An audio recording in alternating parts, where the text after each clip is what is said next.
सरकार ने अनुपूरक बजट लाया है 11,697 करोड़ के लगभग। इसकी जरूरत तब पड़ती जब पिछले जो 2024-25 में 1,28,900 करोड़ रुपया का बजट था, और आप देखेंगे कि उसमें 10 से 20 से 30% ही खत्म हो पाई, खर्च हो पाई।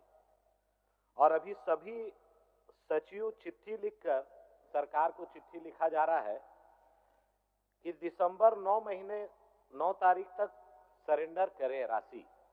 उसके बाद ये बजट का मांगना मुझे लगता है कि आंख में धूल झोंकने के जैसा है। खैर चलिए, सरकार अनुपूरक बजट लाई है और सरकार नई बनी है। मैं अपनी ओर से बधाई देता हूं कि मुंगेरी लाल के हसीन सपने पार्ट 2 फिर से एक बार रिलीज हुई, इसलिए कि 2019 में भी हम लोगों ने कई वादे देखे थे। 5 लाख नौजवानों को प्रति वर्ष नौकरी, फिर अभी देख रहे हैं महोदय। और इनके नेता कांग्रेस के राहुल गांधी जी आए, उन्होंने तो यहां तक कहा, अब आप मैडम तुरंत बोल देंगे कि गलत है। इन्होंने कहा हर वर्ष 10 लाख नौकरी देंगे, अभी 1 लाख पे आ गए। और 1 लाख नौकरी जो देंगे वो किसको देंगे? एक तरफ यहां पर राज्यपाल के अभिभाषण में लिखवाया गया है अध्यक्ष महोदय कि 3rd ग्रेड 4th ग्रेड नौकरी में 100% आरक्षण देंगे आदिवासी मूलवासी को।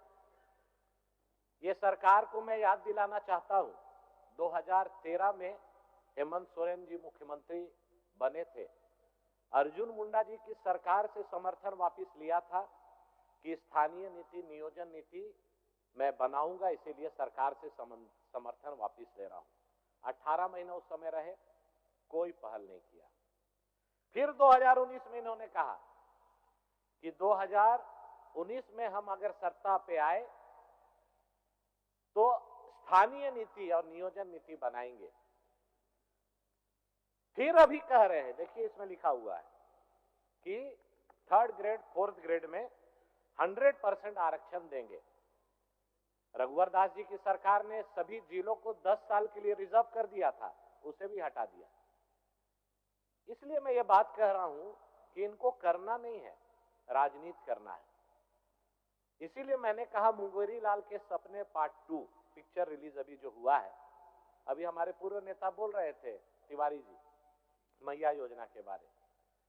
अब आप सोचिए 3rd ग्रेड और 4th ग्रेड में कौन पद आता है? जितने दरोगा हैं वो 3rd ग्रेड में आते हैं, जितने सिपाही हैं वो 4th ग्रेड में आते हैं, जितने शिक्षक हैं वो 3rd ग्रेड में आते हैं। ये सरकार नियोजन नीति किस नियोजन से अभी नौकरी देगी, इन्होंने स्पष्ट नहीं किया है। ये सभी चीज के बॉल को दिल्ली फेंक देते हैं। हुजूर, आप तो बहुत ही शालीनता से सुनते भी हैं, समझते भी हैं। अभी कौन सा राज्य में स्थानीय नीति लागू है, नियोजन नीति लागू है? ये मुख्यमंत्री जी अपने स्पष्ट करें अपने जवाब में। 2016 में रघुवर दास जी ने कैबिनेट की बैठक की, संकल्प निकाला, वही नियोजन नीति, स्थानीय नीति आज लागू है। उन्होंने 1985 का कट ऑफ किया, आप उसको काटो, 1932 करो। क्यों नहीं कर रहे हैं? 5 साल और 1.5 साल, 6.5 साल बिता दिए। फिर ये 5 साल बीतेगा अध्यक्ष महोदय, क्या बोलेंगे कि सर्वसम्मति से हमने विधानसभा में लाके केंद्र सरकार को भेज दिया। करना नहीं है, इसीलिए केंद्र पर फेंकना है।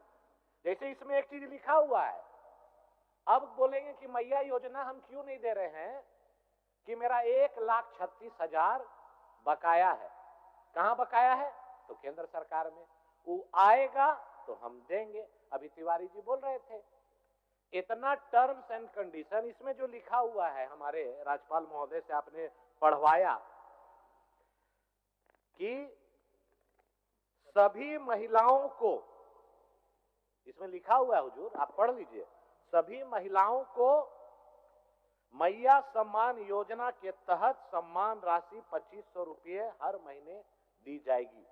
तो सभी का मतलब क्या है, हम तो नहीं समझ रहे हैं। इधर समझ रहे होंगे तो लोग बताएंगे। 2500 रुपया सभी महिला को मिलेगा, तो चिट्ठी क्यों निर्गत हुआ कल उपायुक्त के द्वारा कि जिनको जिनको 1000 गया उसको केस करके वापसी लो।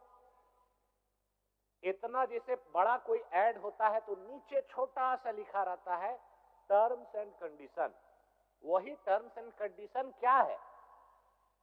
लाल कार्ड धारी कि आवासीय 1932 का खतियान धारी।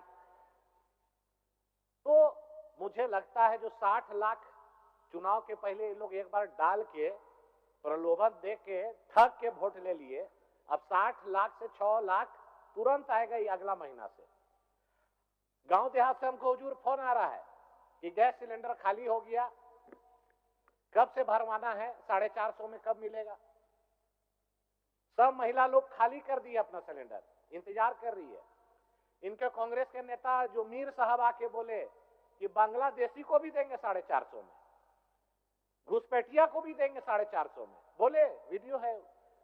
अनूप जी भाई के सभा में अनूप भाई बायां दाहिना झांकने लगे थे उस समय मंच में कि क्या बोल रहे हैं मीर साहब, अभी बांग्लादेशी को भी मैया योजना दीजिए, फिर टर्म्स एंड कंडीशन क्यों दे रहे हैं? अब 450 रुपया में कब मिलेगा, किस डेट से मिलेगा, किस महीना से मिलेगा ये बता दे, और किनको मिलेगा उसमें टर्म्स एंड कंडीशन भी बता दे। ताकि उस समय तो चुनाव के पहले इसमें भी लिखे थे कि 450 में सभी को, चाहे गरीब हो चाहे अमीर हो, सभी को मिलेगा। लेकिन हुजूर आज तक इस पर तो नहीं लिखा। तो बोला सर नाम नहीं बोलेंगे, बोला अभी अभियान चालू किए हैं, थाना में क्या लगेगा, नेता को कहां देना है, अफसर को कहां देना है, उसके लिए 1 महीना ये चलेगा। और जब फिक्स हो जाएगा अमाउंट कि पर हाईवा कितना हर थाना में और कहां कहां देना है, उसके बाद फ्री हो जाएगा। तो आप समझिए हुजूर कि कहां गरीब का बालू गिट्टी कहां से मिलेगा। ये सरकार तो पिछला बार 10,000 रुपया हाईवा मिलता था, 5 साल सरकार रहा तो 50 हो गया। इस बार मुझे पूरा विश्वास है कि अभी 50,000 का हाईवा तुरंत 70-80 हजार होने जा रहा है। गरीब का आवास नहीं बनेगा हुजूर। आज देखिए सीजीएल का एग्जाम का पेपर सितंबर महीना में जिस समय एग्जाम हुआ उसी दिन लीक हो गया। पहला बार देश में देखे कि एग्जाम में या जेपीएससी हो या यूपीएससी हो हुजूर, आज तक इंटरनेट नहीं बंद होता था। अब हमको समझ में आया कि इंटरनेट बंद करने के पीछे कारण ही था, काहे कि जो तेज चोर होता है वो जब घर में घुसता है तो सबसे पहले कैमरा को बंद करता है या डीवीडी को लेके उसका जो स्टोरेज है उसको लेके भाग जाता है। तो वही काम हुआ कि उसी समय पेपर लीक हुआ, वायरल नहीं हो, इसके चलते बंद कर दिए। आज सत्ता पर आप लोग पूर्ण बहुमत के साथ आए हैं, बहुत इतरा रहे हैं और घमंड भी दिखा रहे हैं। जनादेश पर सबसे पहले आते आपने नौजवानों के पीठ में खंजर भोंका। कैसे भोंका? आपको क्या हड़बड़ी थी?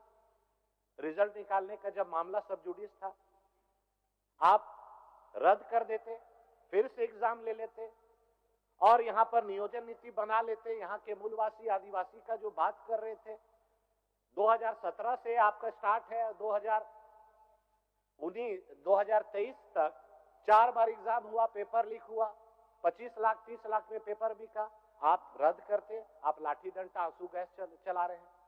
यही नौजवान आपको बनाए हैं। अभी इरफान भाई का स्टेटमेंट देखे कि दबाव में सरकार नहीं आएगी। अरे भैया दबाव का बातें नहीं है, आप दबा रहे हैं नौजवानों को। सीजीएल हो या जेसीसी एग्जाम हो उसको रद्द करिए, सीबीआई जांच कराइए, नौजवानों को न्याय दीजिए। लेकिन अहंकार में है सरकार। मैं इस मंच के माध्यम से नौजवानों से कहूंगा